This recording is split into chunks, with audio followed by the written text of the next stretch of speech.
Imagine coming home tired, thinking you're safe, only to find a man lying flat on his back, inches from your face, staring up at you from under your own bed, as if he'd been waiting for this exact moment. His hand twitched near a backpack filled with duct tape, rope, a knife, and a dead camera. The scream caught in my throat. I didn't think, I reacted, grabbing my Shepherd Mix Luna's leash and bolting. The sound of him crawling out from under my bed followed me down the hollow thud, then footsteps. The back door slammed open as we tore through the front, hitting the grass barefoot, gasping into my phone for 911. By the time police arrived, my whole block was awake, lights on in every window. Officers found the bedroom window pried open, the lock broken. Luna, my loyal protector, had saved my life. Her low, guttural growl hackles up at my front door had been my first warning, a chilling prelude to the cold draft I felt the second I opened the door, strange for a place locked all day. That ordinary face under my bed, not monstrous, was what stuck with me, the kind of eyes you could pass at a grocery store and never think twice about making it worse. Police never caught him, but I learned that routine can make you predictable. I stopped taking the same route home, parked in different spots, stopped posting my shift schedule. Home, I realized, wasn't just a place to fill with comfort, it was something to defend. Luna still sleeps near my bedroom door, and every time she lets out that low rumble, I listen, knowing that safety doesn't reset just because someone says so. I keep a sticky note on my door now: trust the dog. Trust yourself too. But the terror of home isn't always so immediate.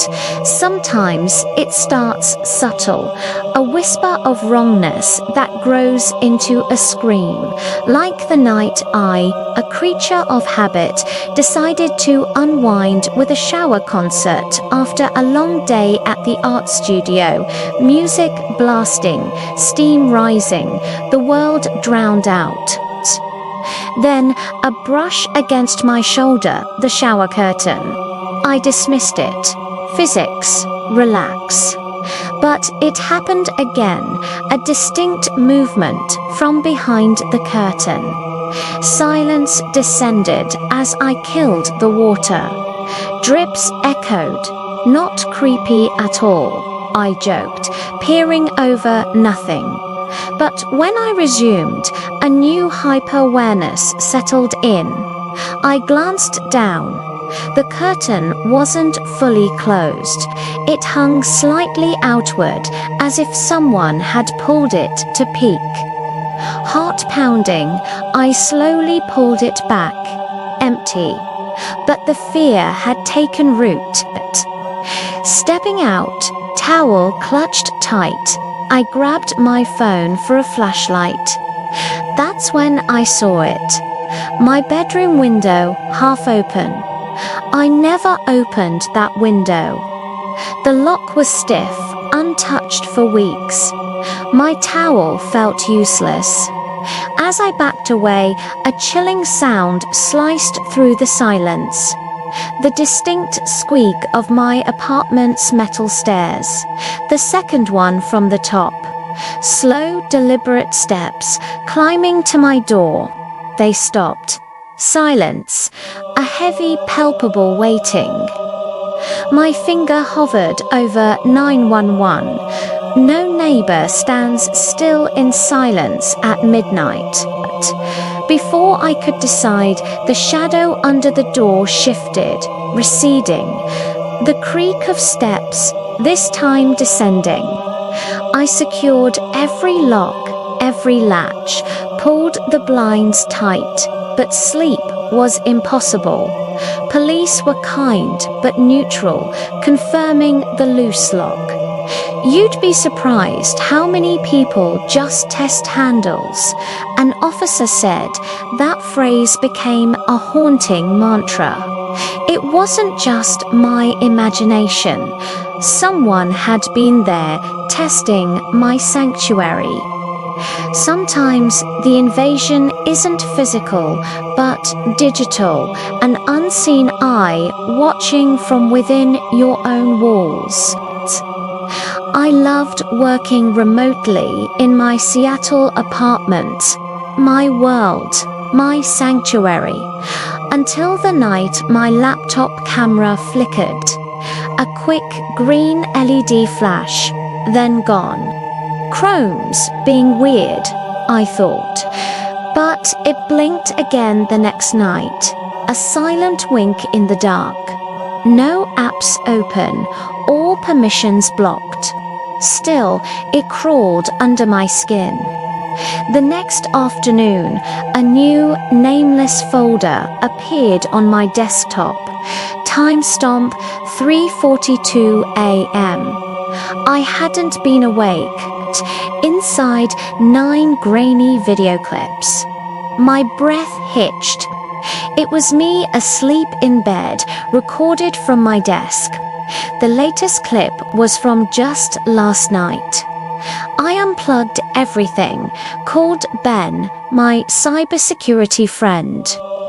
Webcams don't randomly record, he said, his voice flat. He raced over a walking firewall and found the culprit.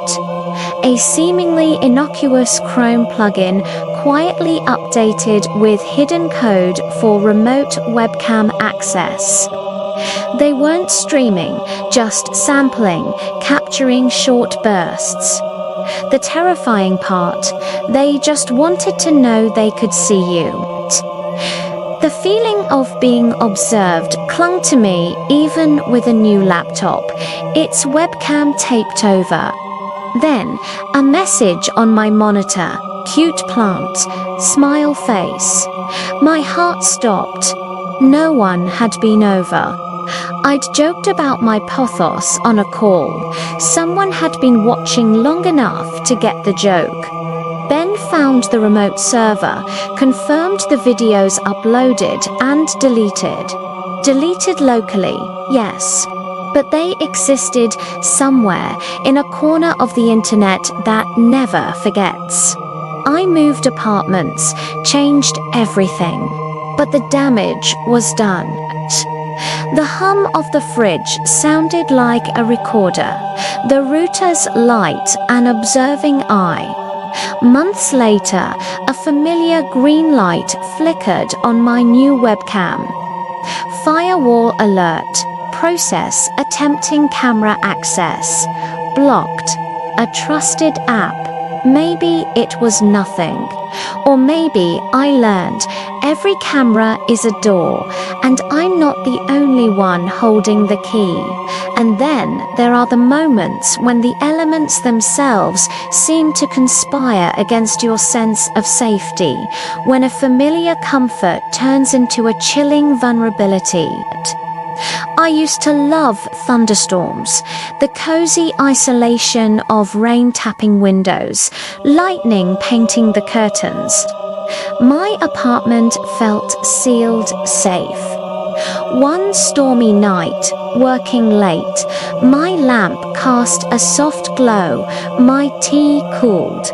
Outside, a constant deluge, thunder, a low pulse. My neighbor, Mr. Ellis's porch light, a steady golden beacon. Then total darkness, only my apartment. Everyone else's lights were still on. Breaker, I nervously chuckled, grabbing my phone. The storm raged outside, but inside, a dead silence. The fridge's hum was gone.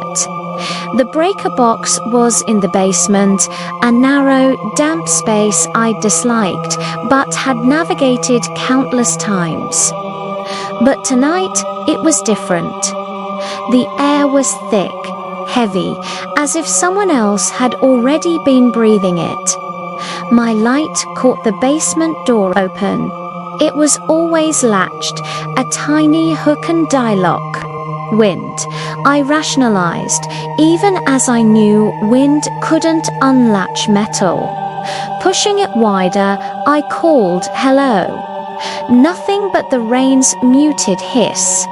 Descending, the air grew colder. That damp old detergent smell mixed with something sharper. Gasoline. Faint, but undeniable. My light swept the basement. Dehumidifier unplugged. Cords stretched towards a small window near the ceiling, as if pulled from outside. I reached for one. It shifted under tension. Prongs half out. My phone light flickered. Then a lightning flash illuminated the window, and for a split second I saw it, a shoulder moving past the glass. My heart stopped. I raced back towards the stairs, but froze. A light from above. My living room lamp was on. I hadn't touched it, but then footsteps. Slow, solid, unmistakably human. My mind went blank. They crossed the living room into the hallway, stopping directly above me. I stumbled back down, crouched behind the furnace, thumb hovering over 911. "Someone's in my apartment," I whispered to the dispatcher. A faint clink from upstairs, like glass on a counter, then slow steps towards the front door. The latch clicked, the door opened, the rain roaring in, then shut. Silence. "Police found me. You're safe now," an officer said, but the word felt alien. No one was there, but my water glass was moved, the basement latch twisted. Outside, in the mud, near the breaker box, faint boot prints. Someone had stood there, in the storm, close enough to touch my house. The city electrician later confirmed, cutting power to an old unit was easy if you know what you're redoing. I started noticing small things, steps creaking to beats after I used them, motion lights delaying. 6 months later, I moved, craving fewer explanations that started with maybe. Now, during storms, I look at the walls, picturing that window, those cords, those boot prints. How easy it was for someone to reach through my walls and flip my world like a switch. I don't love storms anymore. I just don't relax.